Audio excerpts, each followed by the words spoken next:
sus mitos. La hipnosis y los mitos. Los mitos de la hipnosis. La leyenda de la hipnosis. Y la hipnosis. Hipnosis. Hipnosis. ¿Cuál es la diferencia de hipnosis y hipnosis clínica? ¿Hay alguna...? Entre hipnosis y hipnosis clínica. Sí. Puede ser que la hipnosis como fenómeno es que la hipnosis ya es el proceso, tiene que ver con el sueño, Ya. describe como un estado. La hipnosis sería más bien la utilización de eso para un fin terapéutico. Por eso O sea, se llama clínico. Por eso lo llamamos clínico, porque bueno, tú sabes que la historia es divertida porque hubo hipnotistas que usaron la hipnosis para espectáculos.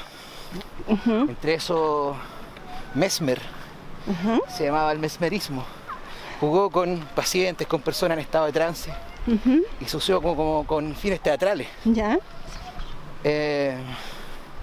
Hablar de hipnosis. Lo vimos en Tony Camus, cuando te tocabas y te quedabas Comete una dormida. cebolla. Comerte una cebolla creyendo que es una manzana.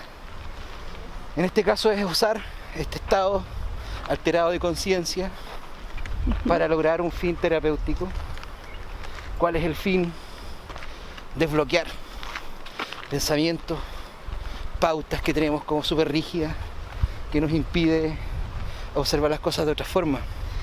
Yo igual he escuchado, ponte tú, no sé si es mito, pero tiene que ver con que la persona que puede ser inducida tiene miedo a, qué sé yo, quedar como con algo, ponte tú. Ah, claro, claro.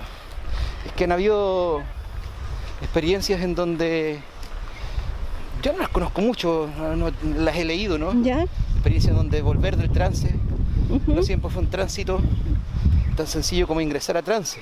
Ya. Entonces hay gente que tiene temor, ¿cierto? Eso también ha sido una carga de parte de la gente, ¿no? De decir que la hipnosis podía incluso causarte un daño. En el caso de la hipnosis clínica, no. Está centrado generalmente en las pautas, ¿no? Estas pautas inconscientes que nos llevan a pensar siempre de una sola forma. Y a través de la hipnosis entonces podríamos ayudar a que esa rigidez, ese bloqueo, baje.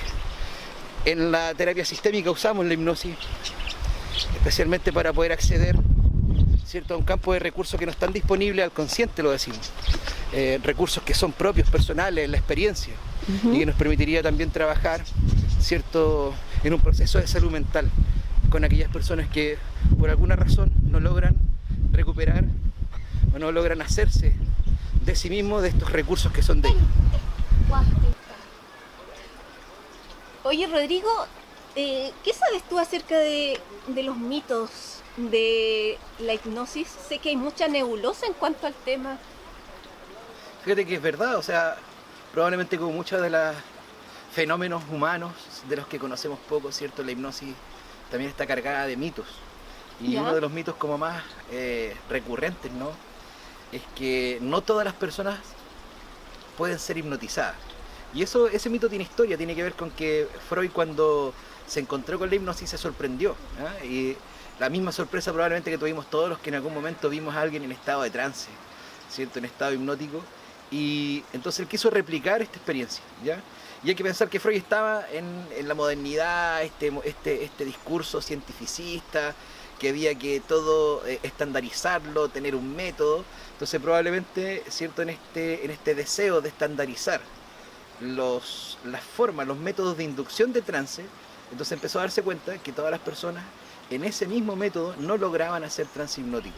Por lo tanto, quedó la marca de que no todas las personas pueden hacer trance y por lo tanto no todas las personas pueden ser hipnotizadas. El problema es que era bajo ese método único, que era el que se intentaba, ¿cierto?, realizar los procesos de hipnosis y en el manejo de esta técnica. Por lo tanto, quedó ahí la primera sensación de que no todos son susceptibles a ser, ¿cierto?, inducidos a trance.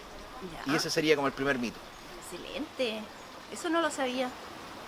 Bueno, el segundo mito también es muy interesante porque tiene que ver con que se ha atribuido, ¿cierto?, al hipnotizador un poder especial.